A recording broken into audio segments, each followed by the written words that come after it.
gonna show you how to make some really yummy kale chips. Now, You're only gonna need a few things: some olive oil, Parmesan cheese, salt and pepper, and a bunch of kale. I like to buy my kale in a bunch, and they come in a bunch of leaves like this. They're very easy. They have a big stem down the middle.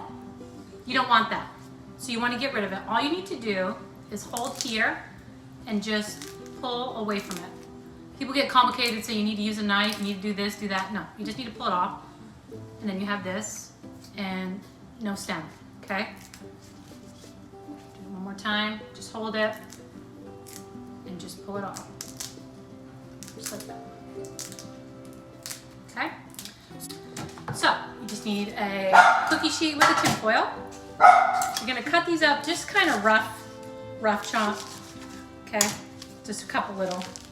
You kind of want them big, okay? So, what we're gonna do, on our pan, kind of spread them out. Just make sure they're good here, but not too small, because we're gonna bake these in the oven. We don't want them. We want them a little burny though. We want them to have a little brown on them because that's the best. Okay, we're gonna take some olive oil, and we're just going to olive oil on it like this. Okay, some of my house seasoning, salt, pepper, garlic. Put that on top. And I like a little bit of Parmesan. I usually like fresh Parmesan, but I don't have that today. I seem to be out of a lot of things here. Okay, so we're just gonna mix this all up like this. Make sure the olive oil's really good on all of them and all the seasoning on all of the kale. Okay, now we're just gonna kind of lay it out on your sheet so they're not like on top of each other or rolled up. Okay. I mean, you don't have to be this precise, but I know how yummy this can get, so I really want them all to be really yummy.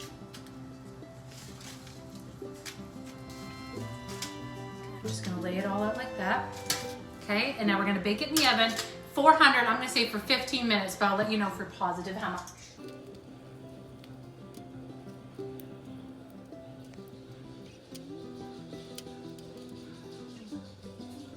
So my kale chips are done. They took about 10 minutes in the oven. You're gonna see some of them have like little brown on it. That's what you want because it's crunchy. Yummy. That's very good. It's the crunchy ones that you really want. I think they taste best like pretty fresh, but you can eat this the next day. As always, thank you so much for watching. I hope you try the recipe and I hope you enjoy it. See ya.